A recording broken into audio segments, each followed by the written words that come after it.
కేంద్ర రాష్ట్ర ప్రభుత్వాలు కార్మికుల శ్రమను దోచుకుంటున్నాయని trade union centre of India నాయకులు ఆరోపించారు. టీయూసీఏ రాష్ట్ర వ్యాప్త ఆందోళన కార్యక్రమాల భాగంగా ఖమ్మంలో భారీ ప్రదర్శన నిర్వహించారు.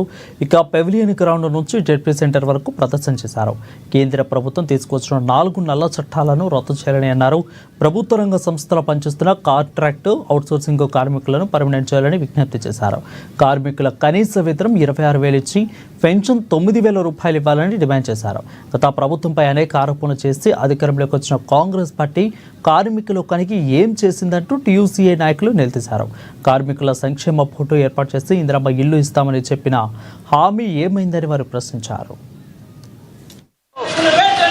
Trade union centre of India TUCI రాష్ట్ర కమిటీ పిలుపు మేరకు రాష్ట్ర వ్యాప్తంగా ఈరోజు కలెక్టర్ కార్యాలయాల ముందు ధర్నాలు నిర్వహించి కార్మికులకి కనీస వేతనాల జీవోల్ని అమలు చేయాలని, కార్మికులకి కనీసం 26,000 రూపాయలు ఇవ్వాలని, కాంట్రాక్ట్ కార్మికులందరినీ కూడా పర్మనెంట్ చేయాలని, అదేవిధంగా జూలై 25వ తారీఖు నాడు తీసుకొచ్చిన దుర్మార్గమైన జీవోని వెంటనే 282 జీవోని వెంటనే రద్దు చేసి కార్మిక హక్కుల్ని కాపాడాలని తదితర డిమాండ్ల మీద ఈరోజు టీయూసీఐ రాష్ట్ర వ్యాప్తంగా అన్ని జిల్లా కేంద్రాల్లో ప్రదర్శనలు నిర్వహిస్తుంది.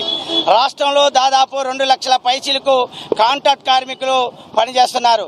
లక్షలాది మంది హమాలీలు పనిచేస్తున్నారు. వేలాది మంది గ్రామ పంచాయతీలు, మున్సిపల్ కార్మికులు, అదేవిధంగా కేజీబీలో ఉన్న కార్మికులు, అనేక రంగాల కార్మిక వర్గం ఈరోజు రాష్ట్రంలో